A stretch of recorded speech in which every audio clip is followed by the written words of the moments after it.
আমাদের ইসাক ভাই জয়েনিং হচ্ছে, ওনাকে ওনার রিকোয়েস্ট অ্যাকসেপ্ট করা হচ্ছে। মানে ইসাক ভাই যুক্ত হলে আরো আমরা গুরুত্বপূর্ণ খবর পাবো আশা করি।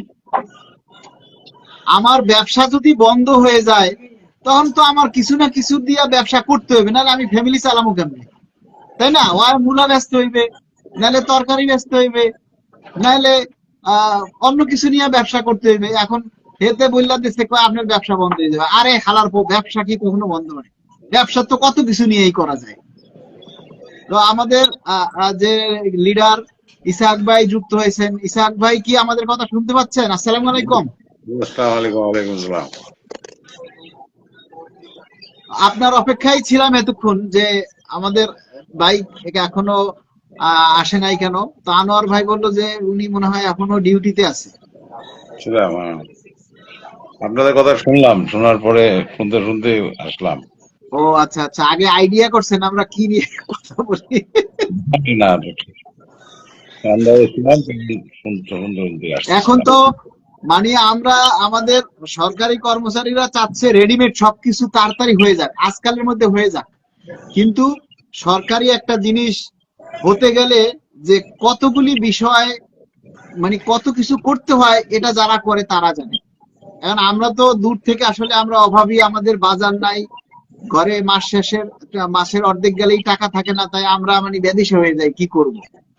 তো আমরা আজকে যে পে কমিশনে একটা মিটিং হয়েছে, আমরা সেই মিটিং থেকে শুরু করে আমরা সার্বিক দিক আমরা আজকে ইসা কবির ভাইয়ের কাছ থেকে শুনবো। এজন্য তাকে কথা বলার জন্য অনুরোধ করছি। ধন্যবাদ মালেক ভাই। কথা হচ্ছে যে পে কমিশনের কাজ তো পে কমিশন তারা অব্যাহত আছে। এখন বিষয় থেকে যারা এই ইউটিউবার যারা গুজব যেভাবে ছড়াচ্ছে, এটা তো আসলে ঠিক না।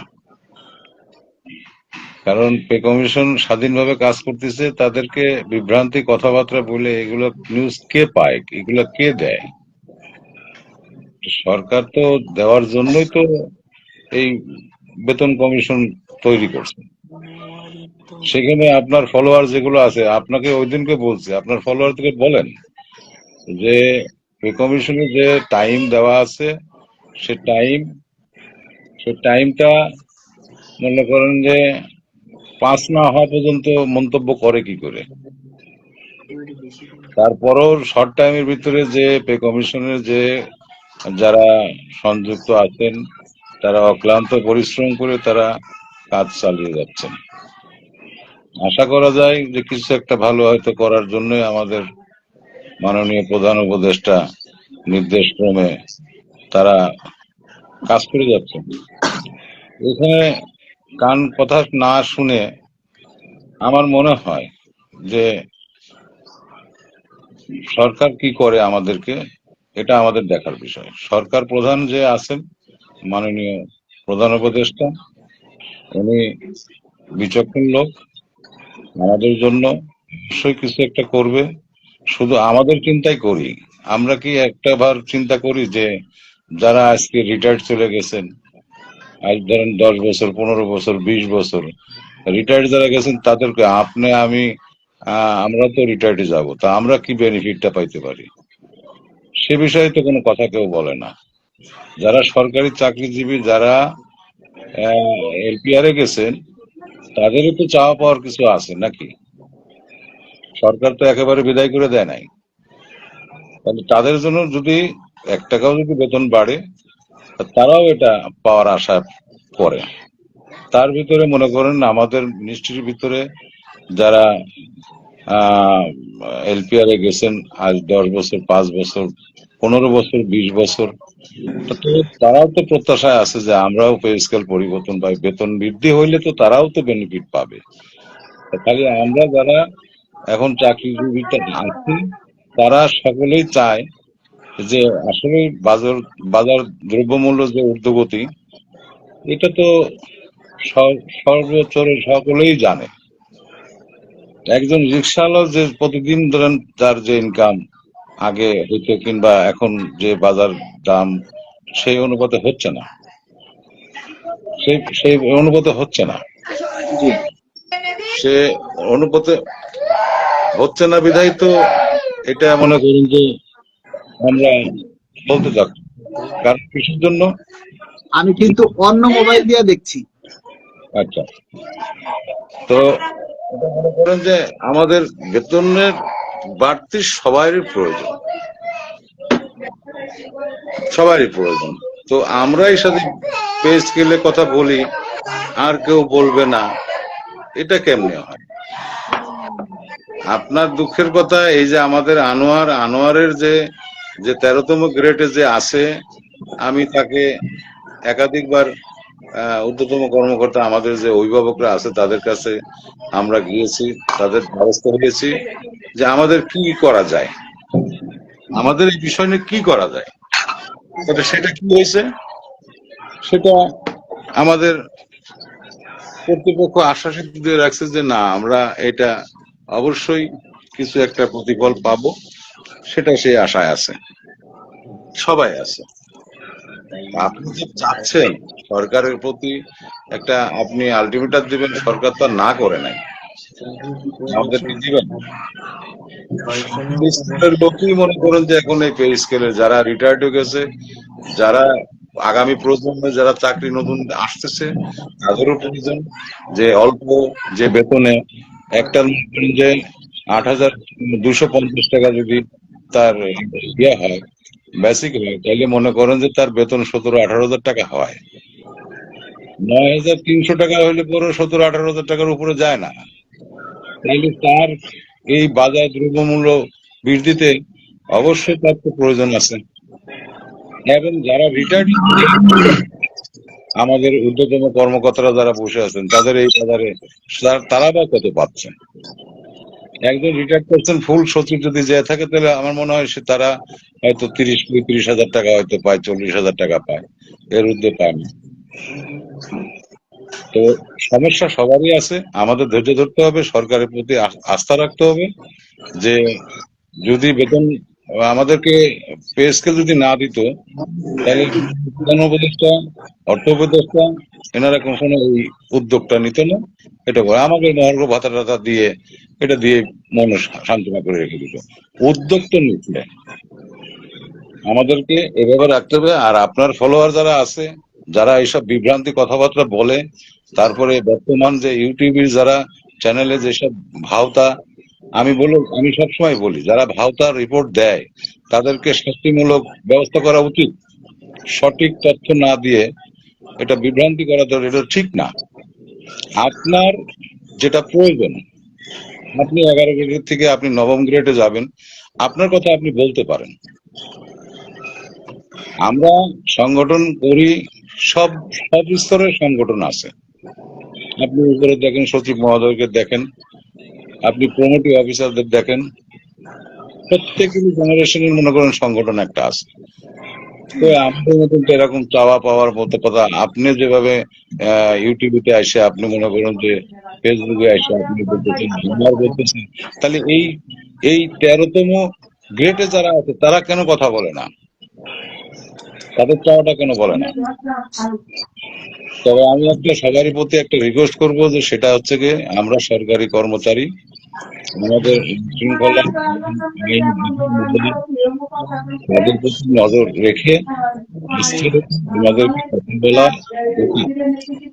এবং আমাদের পড়াশোনাটা মজবুত হতে হবে এবং আরজি থাকতে হবে। আরজিটা হচ্ছে সব থেকে মেন, যে আমার এটা প্রয়োজন, আমার এই ফ্যামিলি মেম্বার নিয়ে একটা নতুন ছেলে চাকরি হবে, 9,300 টাকা বেসিক।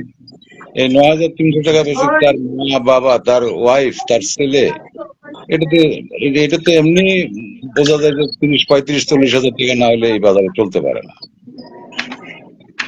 তা আমাদের কমিশনের যারা বিচক্ষণ, যে আমাদের অর্থনীতিবিদ যারা আছেন, সম্মানী ব্যক্তি আছেন, আমাদের চেয়ারম্যান মহোদয়, ওনার এই বয়সে উনি যে এখনো পর্যন্ত অক্লান্ত পরিশ্রম করে আমাদেরকে কিছু দেওয়ার উদ্যোগ যে নিয়ে আসেন, আমাদের উচিত তাকে ধন্যবাদ দেওয়া। তারও বয়স, তাকে ধন্যবাদ দেওয়া। আমাদের মাননীয় প্রধান উপদেষ্টা সেও বয়স বিশিষ্ট লোক, তাকেও ধন্যবাদ দেওয়া যায় না এরকম একটা এই দেশের পরিস্থিতি এভাবে রেখে গেছে ফ্যাসিবাদী সরকার। তাইলে এখন দেশ কিভাবে অর্থনৈতিক ভাবে আছে, এটা তো আমরা তো খালি চাচ্ছি, আমার তো আমাদের কোনো শেষ নেই। আমাদের প্রয়োজন, আমাদের ফ্যামিলির প্রয়োজন। যার যার ভোটে আমার যে কোনো এক কর্মকর্তা আমাকে জিজ্ঞেস করেছিল যে আপনারা কত গ্রেডের, তা আমি বলেছিলাম স্যার আমাদের স্টাডি থেকে 16-15 গ্রেডের থেকে শুরু হয়। আমাদের গাড়ি চালকদের যে প্রতিবন্ধিতা আছে, এই যে ব্লক পোস্টের যে আমরা চাকরিতে শুরুতেই আমরা যে চাকরি শুরু করি ব্লক পোস্ট, এই ব্লক পোস্টের আগেকার জামানায় 8ম শ্রেণী পাস হিসেবে আমাদের এই পদটা ব্লক হিসেবে তৈরি হয়েছিল। তবে দেখেন বর্তমান প্রেক্ষাপটে সুশিক্ষিত সমাজে ইয়াং জেনারেশন তাদের I pass, BA pass, honours, masters complete করে তারা এই ড্রাইভিং পদে আসতেছে। তাদের ভবিষ্যৎটা কি? তাদের ভবিষ্যৎটা, তাদের যদি এই ব্লক পোস্ট উন্মুক্ত করে দিয়ে তাদেরকে যদি প্রমোশনের ব্যবস্থা করা হয়, যেরকম সে গাড়ির সেক্টরে যদি থাকে তাহলে সে ট্রান্সপোর্ট অফিসার হইতে পারে, সহকারী পরিচালক হইতে পারে, পরিচালকও হইতে পারে, তার শিক্ষাগত যোগ্যতায়। তা আমি বলবো যে আমাদের কথা আমরা বলি সেটা মার্জিত ভাবে এবং আর্জিত করি।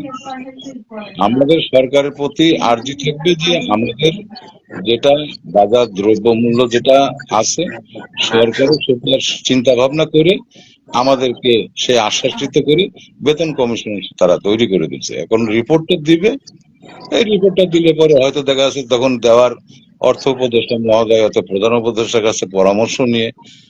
আর একটা জিনিস আমি মনে করি, আমি সরকারি একজন চাকরিজীবী হিসেবে প্রত্যেকটা রাষ্ট্র মানে নায়ক তারা কিছু না কিছু তাদের একটা স্মৃতিময় রেখে যায়। তা আমি আল্লাহর উপরে ভরসা রাখি, মাননীয় প্রধান উপদেষ্টা সে অবশ্যই আমাদেরকে কিছু করে দিয়ে যাবে ইনশাল্লাহ। তবে আপনি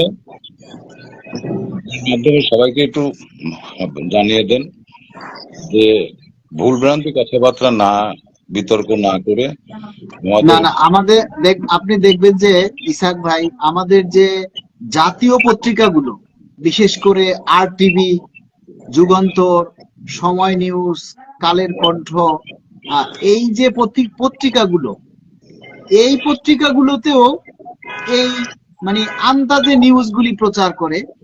ওনারা আজকে যে তথ্যটা আজকে অনলাইন নিউজে আমরা যেটা পাইলাম সেটা হচ্ছে যে 1:8 অনুপাতে বেতন চূড়ান্ত, বেতনের সুপারিশটা চূড়ান্ত 1:8 অনুপাতে। দ্বিতীয় প্রশ্ন হচ্ছে যে পে কমিশন 3 ধাপে, মানে 3টা ধাপে প্রস্তাব করেছে। প্রথম ধাপ হচ্ছে 16,000 টাকা সর্বনিম্ন স্কেল, দ্বিতীয়টা হচ্ছে 18,000 টাকা, আর তৃতীয়টা হচ্ছে 21,000 টাকা। মানে 3টা ধাপে পে কমিশন নাকি প্রস্তাব করছে। তা এরকমের 3টা ধাপে যদি পে কমিশন প্রস্তাব দেয় তাহলে সরকার নিজেই তো বিভ্রান্ত হয়ে যাবে, কোনটা থুয়া কোনটা রাখবে, তাই না? মানে পে কমিশন কিন্তু প্রস্তাব দিবে যে কোনো একটা, হয় 16,000, নাহলে 18,000, নাহলে 21,000, নাহলে 25,000, যাই দেখ সেটা কিন্তু একটাই প্রস্তাব দিবে, এবং সেটা যদি কমাইতে হয় বা বাড়াইতে হয় সেটা সরকার চিন্তা করবে। পে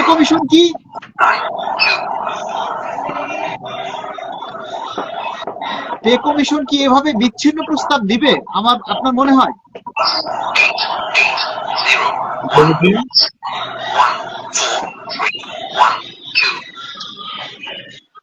হ্যালো, হ্যাঁ, আমার কথা কি শোনা যায়? এবারটা বলেন কি পে কমিশন? আমি বলছি যে পে কমিশন কি এভাবে বিচ্ছিন্ন ভাবে কোনো প্রস্তাব দিবে যে 16,000, 18,000, 21,000 এরকমের কি কোনো প্রস্তাব পে কমিশন দিবে? শোনেন, আমি এই কথাটা আমি বলি যে এটা হচ্ছে কি আমাদের তো আসলে তো এটা মন্তব্য করা কোন রকমের উপায় নাই। কি জন্য? আমরা সরকারি কর্মচারী আমরা বেতন কমিশনের যারা মেম্বার আছেন বিজ্ঞ অর্থনীতিবিদ আছেন তারা, এবং যারা মেম্বারশিপ যারা আছেন তারা, একমাত্র তারাই বলতে পারবে। আর একটা বিষয় আমাদের মনে রাখা উচিত যে সরকারি কোনো প্রোগ্রামে কিছু হইলে পরে, মিটিং হোক আর যেটাই হোক, তারা হয়তো প্রেস ব্রিফিং করে। সেই প্রেস ব্রিফিং তো বেতন কমিশন তো করে নাই। তা এইটা ধাপ্পাবাজি কথা, এই নিউজ কে বললো আপনাকে? এবং এই পত্রিকায় আপনার ইয়েকে অনলাইনকে কে বললো? এর নাম মিন করে না না, বলুক। তারা যে নামটা বলে সেটা হচ্ছে নাম প্রকাশে অনিচ্ছুক পে কমিশনের একজন সদস্য। এটা ভুয়া, এটা তাহলে ভুয়া, এটা তাহলে ভুয়া ধরে নিতে হবে। কারণ বেতন কমিশনের থেকে যদি কেউ যদি প্রেস ব্রিফিং করে, সেটাকে সঠিক ধরা যাবে, এর বেশি কিছু না। আর কাজই তো শেষ হয় নাই, তা কাজ না শেষ হলে পরে তো আপনার প্রেস ব্রিফিং তো করবে কেমনি? প্রত্যেকটা অফিসের একটা নীতি, মানে নীতিমালা আছে যে না, কিছু। আর পে কমিশনের কোন সদস্য তো পার্সোনালি কোনো সাংবাদিককে বা কোনো মিডিয়াকে এভাবে বলবে না যে না আমরা এইটা করতে চাচ্ছি বা এইটা করতেছি, এরকমের কোনো কথা তো পে কমিশন থেকে কখনোই বলবে না। না, কেন বলবে? কেন বলবে? তারা বলবে কেন? তারা তো বলবে কি খালি যারা যারা আমাদের মাননীয় উপদেষ্টা, প্রধান উপদেষ্টা মহোদয়, অর্থ উপদেষ্টা মহোদয়, তারা কাজ করতে বলছে, নিরলস ভাবে কাজ করে যাচ্ছে, তারা কাজ করে তাদের চূড়ান্ত রিপোর্টটা জমা দেবে, এই তো কাজ। জি।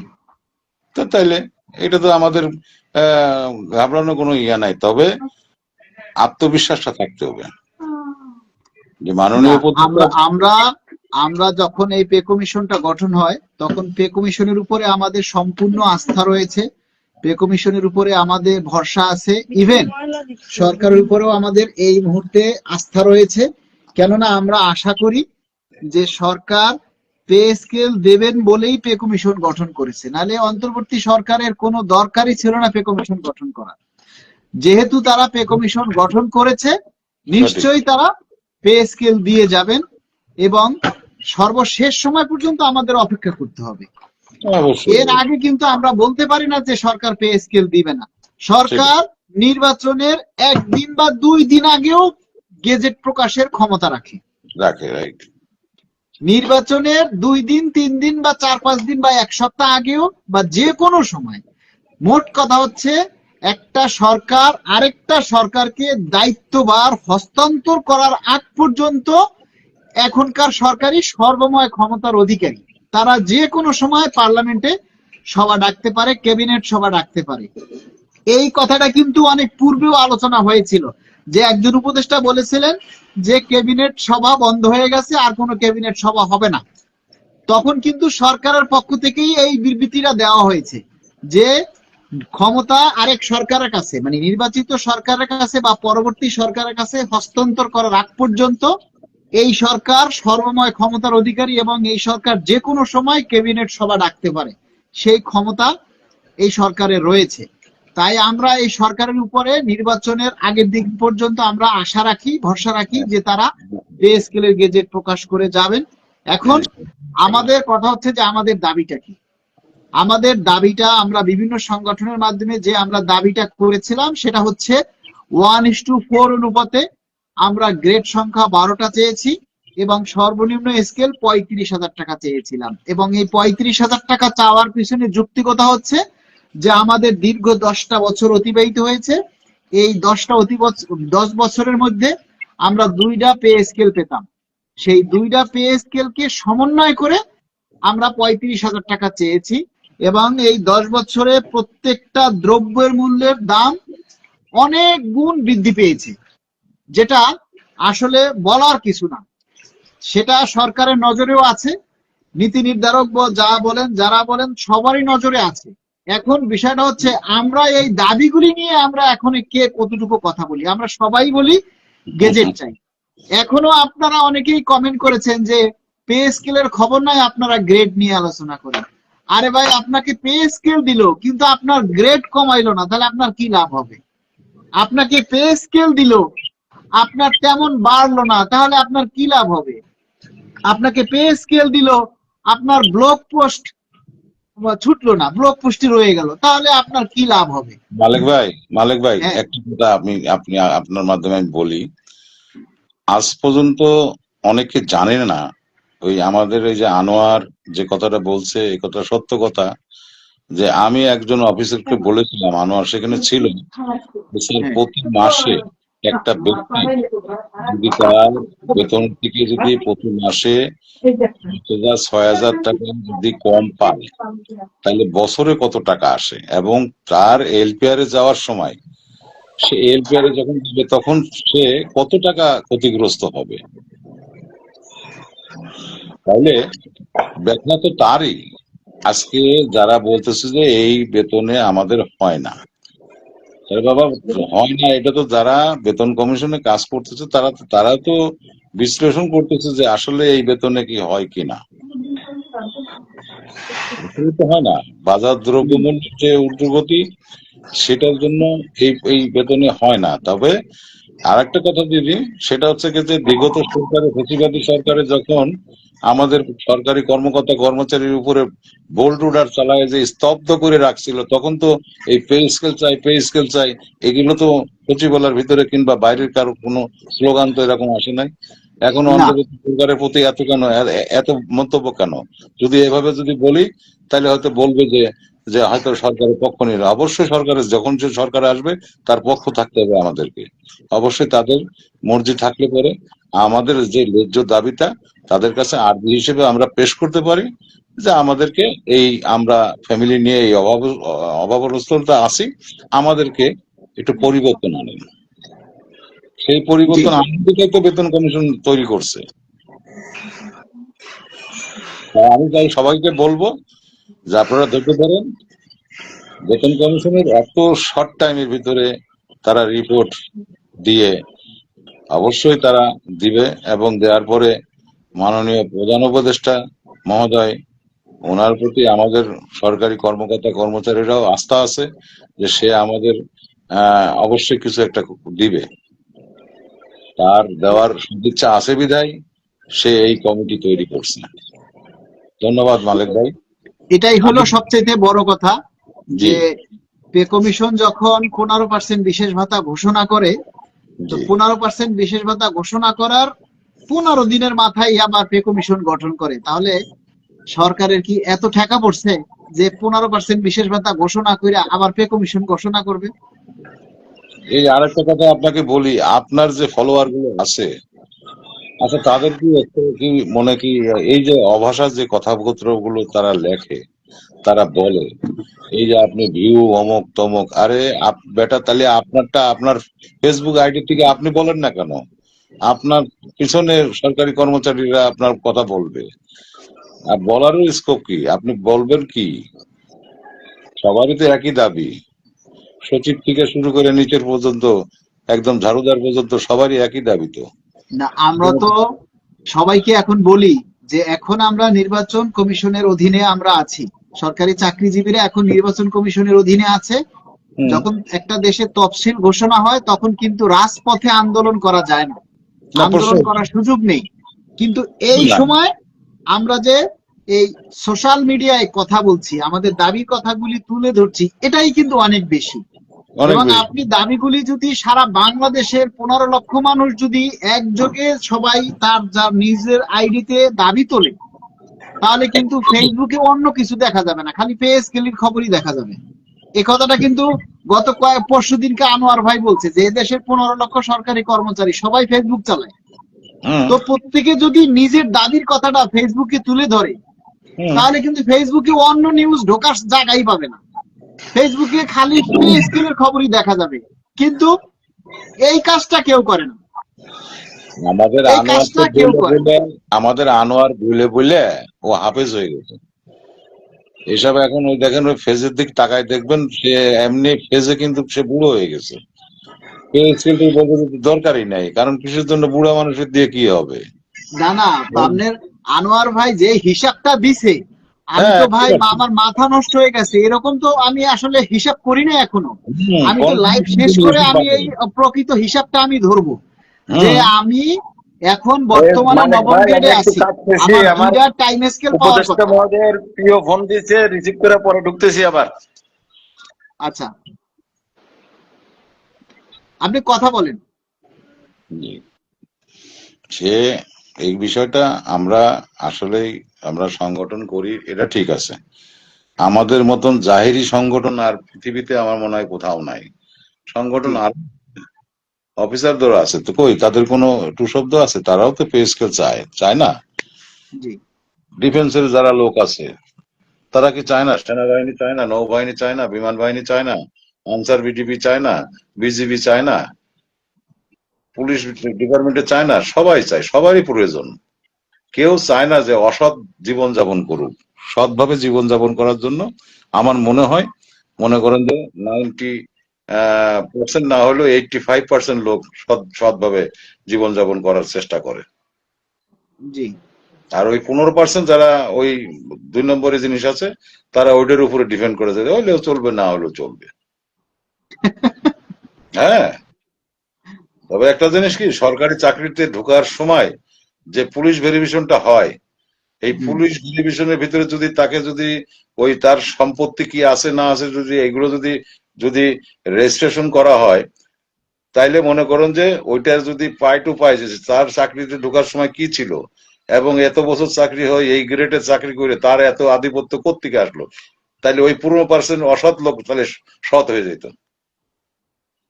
তবে একটা জিনিস আমি আমি স্বীকার করব, এই পে কমিশনের প্রতি আমরা অনেক কৃতজ্ঞ। এই পে অবশ্যই কমিশনের এই পে কমিশনের বিশেষ করে চেয়ারম্যান মহোদয়, তাইলে তিনি তার কাছে আমি অনেক বেশি কৃতজ্ঞ এই কারণে, আমি যখন আমার নামে যখন একটা যে আহ, মানে মিথ্যা অপবাদ, ষড়যন্ত্রমূলক একটা চিঠি মানে মিথ্যা আমার নামে অপবাদ। যে জারি করা হয়েছিল, সেই চিঠিটা যে পে কমিশন থেকে ইস্যু করা হয় নাই, এটা কিন্তু সারা বাংলাদেশে যখন কর্মচারীদের মধ্যে একটা প্রতিবাদ জেগেছিল, তখন কিন্তু পে কমিশনের চেয়ারম্যান মহোদয় বিষয়টা দ্রুত আমলে নিয়ে তিনি কিন্তু এটা ফাইন্ড আউট করেছেন এবং যাতে যত দ্রুত সম্ভব তারা আর একটা পরবর্তী পদক্ষেপ নিয়েছেন, আর একটা চিঠি দিয়েছেন যে না, এরকম কোনো চিঠি পে কমিশন থেকে ইস্যু করা হয়নি।